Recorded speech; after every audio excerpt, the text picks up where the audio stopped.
Welcome back to the reservation.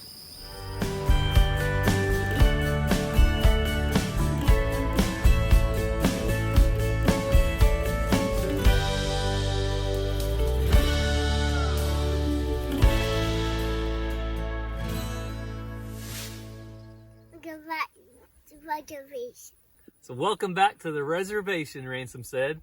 I don't know if you could hear that or not. We're pretty excited that Ransom's able to say, welcome back to the reservation, and that's the reservation of the Cherokee Nation. What is this, Ransom? Corn. So this is our white eagle corn.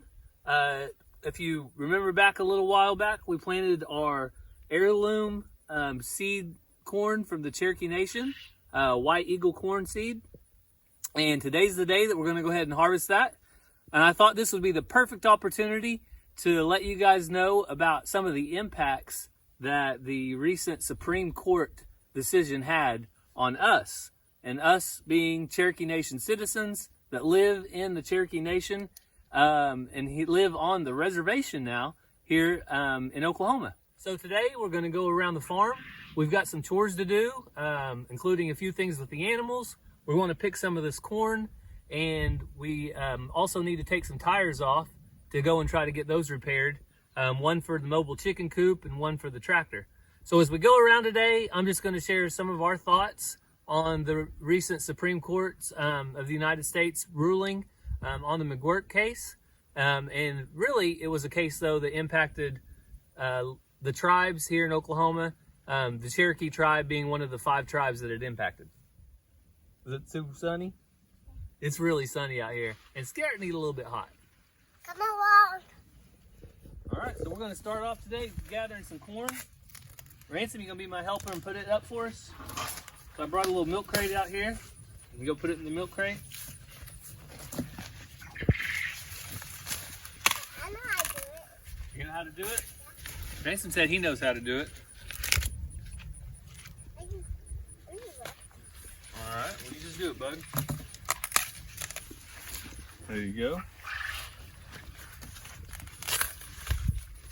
So this whole Supreme Court decision is really based off of treaties that happened in the 1800s. So way over 100 years ago, way before Oklahoma became a state, there was a treaty that whenever our ancestors, our Cherokee ancestors, were forcibly removed from their homelands back in Georgia, they were sent on a Trail of Tears, is what it's formerly known as today. And the Trail of Tears was basically the trek that they took from northern Georgia all the way to Oklahoma, whether it was by water or land or what. But they were forcibly removed into Oklahoma, and at that time, they were given this land that makes up the reservation of the Cherokee Nation today. And so the reservation has actually been in place this entire time. However, the state failed to recognize the fact that it was still a sovereign reservation, and that's what the Supreme Court decision recently did, was just made sure that that was finalized. This is the reservation of the Cherokee Nation. So we peeled back some of the white eagle corn. Some people call it Jim corn, and you can see some of the coloring on it. It has some purple, some darker yellow, some white. Just some really nice colors there. And so now, the next question is, what are we going to do with it? So one thing I wanted to do was save some seed. So I've been kind of researching how we can dry this out and have more to plant. But other things, I'd like to know what you guys have, any ideas on what to do with this. So any recipes you may have, or just general ideas. White eagle corn is the name of it. Some people call it Jim corn. It's not a sweet corn, from what I understand. It's more for a corn that could be ground into cornmeal or grits or things like that. So if you have any ideas, leave it down in the comments below of what we should do with this. So while we came out here to check out the corn, what did we see, Ranger? About 3 cantaloupes, good and ready. Some cantaloupe over here. Like 4, 5, 6. Hey, get down there and smell that one real quick right there. See if it smells like a cantaloupe. Like a real strong, sweet smell. What does it smell like? It smells good. Is it? Yeah. All right, so there's one there. How's that smell? Good? All right, Ranger, so what do we need to feed first? The chickens. Yep, let's get some chicken feed out. We fill that thing up. All right.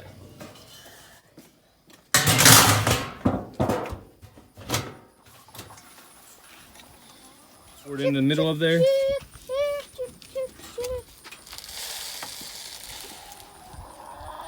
Now kind of shake it so it goes all the way around. There you go.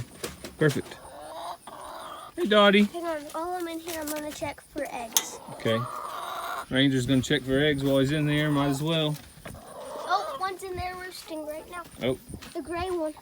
She's in there laying an egg? Yeah. Well, let's leave her alone, you think? All right. The chicken's fed. They got automatic water over there. They look good on water. We're gonna go check the quail and rabbits, make sure they got water. Yeah. Okay. So everything had water except the quail. This one water that they liked the best was out. So we're filling it up. We'll fill it, top it off, Ranger.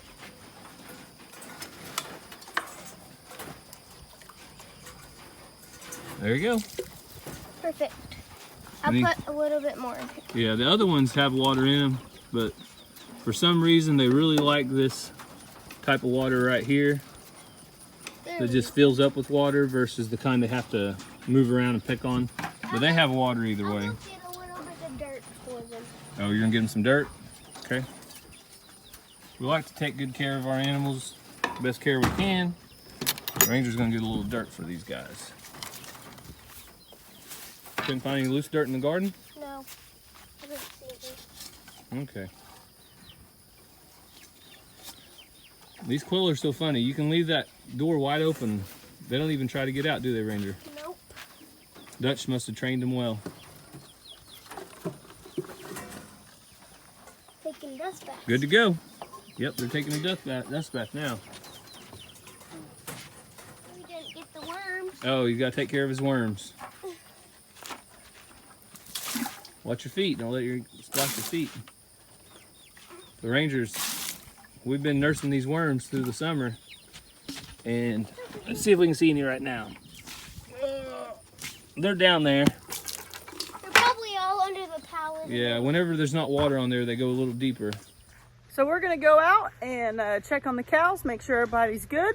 And so come along with us as we check on the cows and talk about and try to answer the biggest, most important question that everybody has on this Supreme Court ruling. So stick around.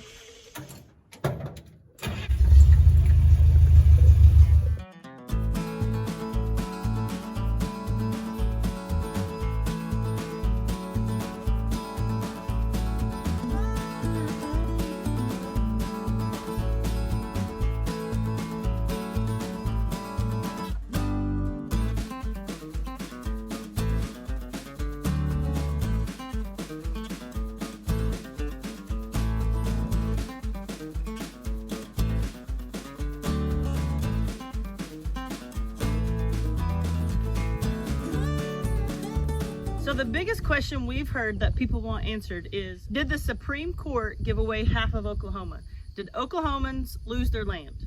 So this is the biggest question and probably the most misinformation.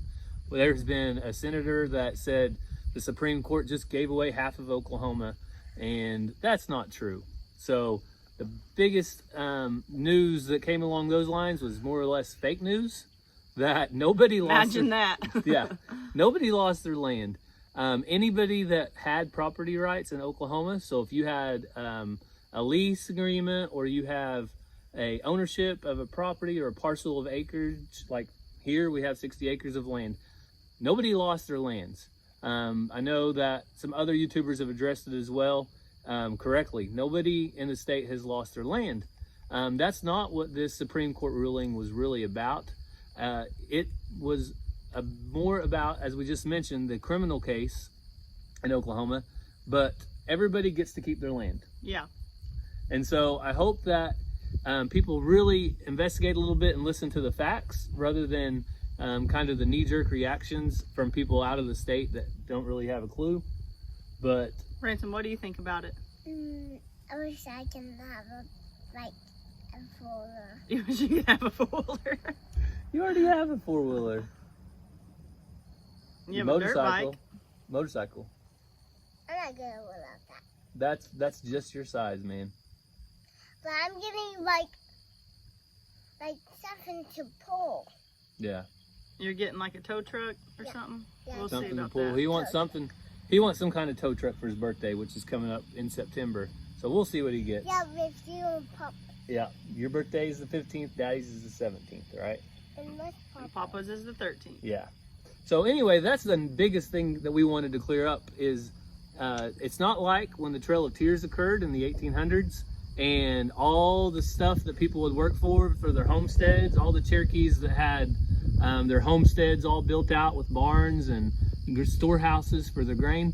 Whenever they lost that completely and they were forcibly removed from their homes and had to move to Oklahoma, it's not like that. Nobody lost their homes. Everybody's ownership rights remain intact. Yeah, and if you guys have been with us very long, we did a live about when Gary rode the Trail of Tears on his bicycle. And so we answered a few questions there, and this was before all this ruling. But we answered some questions about Cherokee Nation and the Trail of Tears and things like that then. So I'll leave an iCard up above if you guys want to go check that out. So we're going to go over and check the cows and things like that and then head back up and do a few more chores. I think we got one more question to answer about this. Yeah, the other real question is, you know, what impact does it have on the people that live in the jurisdiction of the Cherokee Nation Reservation or the other 4 tribes, newfound or newly recognized reservations? Yeah, kind of like a what now? Yeah, so what does it mean for us? Yeah, so we're gonna go check on all the cows and their calves, and then we'll head back up and we'll try to answer that. Ready, Ransom? Ready, bud?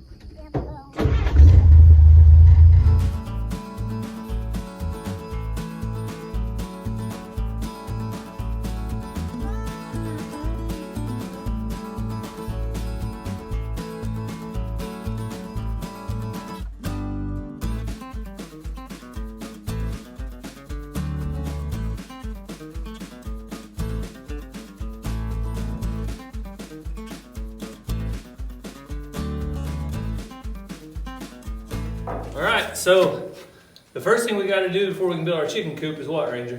Take this tire to the tire shop. Yep, so we got to take the tire to the tire shop because it's not holding air, and that's going to be a problem. We need it to hold air for our mobile chicken coop. I'm going to use the tool that I got for Father's Day, so I'm going to jack this thing up. Whoa, it's lifting me up. Ranger, if you would grab that and put a battery in it, that tool that's in there. Yes. No, the other one. The big one. Yep. So I'm pretty excited because today I get to use my DeWalt 20 volt max half-inch impact wrench. So I got this for Father's Day. I've been wanting one for quite a while. So the reason I wanted one was for removing bolts, either off of tires or off of equipment.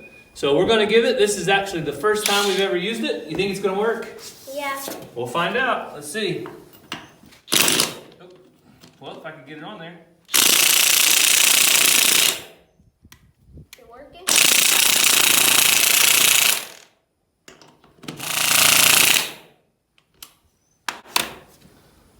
That could be a problem, couldn't it? It's not working.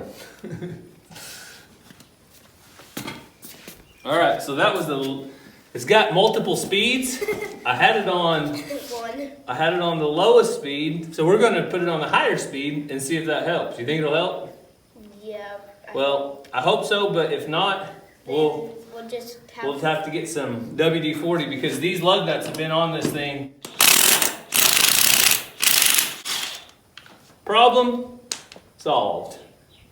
So it was on a 1 speed, and I think it needed to be on the 3 speed to get this off. Hang on, I want to. And guys, these lug nuts have been on here, and they've got rust all around them. So I knew this would be a pretty good job to take it off, but for this little tool, not really a problem at all.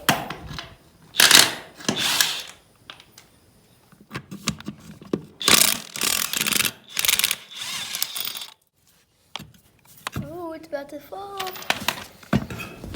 Got it. All right, so we got the tire off. Yeah. Watch your feet, buddy. So again, this is the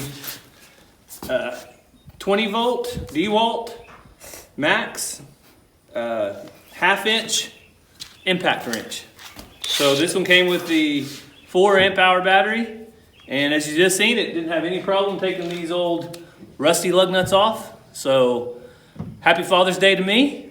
It's pretty useful tool so far. We have to fix this other flat, don't we, buddy? Yeah. But before we can do that, we have to get it up off the ground.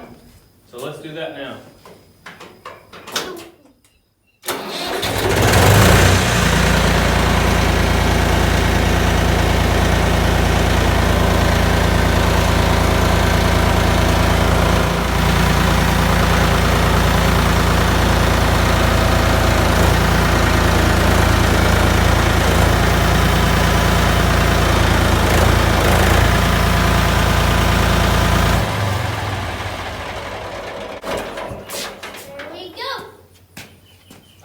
So as you saw a while ago, we already used our jack on our other flat tire. We just have an abundance of flats around here today. So for this tire, we're able to use the front end loader as our jack. So for a little bit of extra safety here, I'm going to throw a jack stand under there. All right, and on this one, Ranger's going to take off this. Try. He's going to try, he said, but I think he can do it. So, all right, so I'm going to get down here by him. Which one? All right, so I'm going to hold it there, and then, oh, can you get it in there? All right, go ahead. Just really a couple little pulls. That's it. Got it. All right. Go ahead. Yep. That's good. There you go. All right, so Ranger was able to take off most of these lug nuts here, and now we just got to take the tire off. Good job, buddy. All right. Hey, Papa. How'd it go, buddy? Good. Ransom had to get tested. Did you get And tested? he had to get surgery. Did you get tested for the virus? I didn't get surgery. He didn't get surgery. Sleeping medicine? Nope. Wait, why did he not get surgery? Because today he just had to get tested to see if he had a virus or not. If he's all healthy, then he can have surgery Monday, right, buddy? I guess one of the last questions we want to address is kind of the what now. Yeah, so what is the impact for people living in Oklahoma inside one of the jurisdictions of the 5 newly recognized or recognized by the state reservation? So the biggest difference is the jurisdiction of criminal law. So that's what the whole case was about with the McGuirk case, and the Supreme Court decision was a heinous crime, which everybody agrees that the crime that was committed was really bad and he needs to be prosecuted. The biggest impact was who had jurisdiction over the case. In the case, the state of Oklahoma had prosecuted, and the Supreme Court found that that was incorrect, that the tribal or the federal government, one of the two, should have had jurisdiction. So for Cassie and I, Cassie's non-native, so if she gets into some type of crime with another non-native person, the state will have jurisdiction. If I'm native and if I got into some kind of criminal activity, then I could be prosecuted by the tribe or the federal government because I'm on reservation land right now and I'm a Native American within the reservation. So I know that's kind of just the quickest and easiest way to look at it, but what it really does for us and for the Cherokee culture is it strengthens the sovereignty of the tribe, and it also provides jurisdiction for some of our most precious resources, which are our children. And so the Indian child welfare is probably the biggest thing. Potentially now, the tribe will have jurisdiction first over all of the Indian child welfare cases or foster care type cases where children are removed. If they're Cherokee children or tribal children and they're removed on the reservation of Oklahoma, instead of the state having jurisdiction, the tribe will now have jurisdiction. Yeah, so we've talked to you guys in the past about how we have fostered and adopted some of our children. And so a lot of that came into play. Is it Indian Child Welfare? Is it DHS? Is it the state of Oklahoma? Is it tribal? And it would just become a big mess. So there's lots of aspects to this law and this ruling, and it'll just be, along with time and all that, kind of see how it's going to play out. But we haven't lost our land. If you're native or non-native, you haven't lost your land. People have talked about it may go into who you pay your land taxes to and things. Eventually, it could have some impact on taxes. But again, all of that's kind of to come out in the wash. But the biggest impact to us today, really, are those two things. The criminal jurisdiction, and I think though the most important thing that probably for us that came out of it is the fact that the tribe will have jurisdiction over their children. Because before it was a big question of, okay, the children somewhere in the state are taken away for whatever reason, and the tribe would have to have representation. There's a bunch of hoops to jump. And the state would have to have representation. Cassie and I have both set time in tribal court and in state court, and I can tell you the tribal court was hands down the more positive experience. Way smoother. Way smoother, way more resources. So there's lots of aspects to this. As Gary said, I am not native, but I'm like a lot of you who have contacted us and messaged us and said that your ancestry goes back to Native and to Native Americans and things. And how do you prove that? We've been giving a link out to people though that want to go try to pursue that and find out more. So I'll put that down in the description. So that's a big question we get is, how do we prove it? How do I sign up? And it's just really not that easy. Yeah, so really it's pretty simple to be a member of the Cherokee Nation tribe. You just have to have an ancestor that was on the Dawes Rolls. So if you can do your genealogy research and find an ancestor that you link back to that was on the Dawes Rolls, then it's black and white. Then you are able to become a member of the tribe. So as Cassie said, all you have to do is go to Cherokee.org. There's some resources out there that can help you, but it's really up to you to track back your ancestry to a member of your family that was signed on the Dawes Rolls, and that establishes your membership within the tribe. So going forward, I just hope that everybody is mindful of, again, news that's fake and news that, is coming out about this decision and how it's going to negatively impact Oklahoma. And some of that is just, oil companies or, big money people wanting to get legislation in to instantly dissolve the reservations that are within Oklahoma. Probably not going to be the easiest thing to do. Definitely not the best things for the tribes. So just pay attention whenever you hear news, just to make sure you read into it enough to understand whether it's actual news or fake news.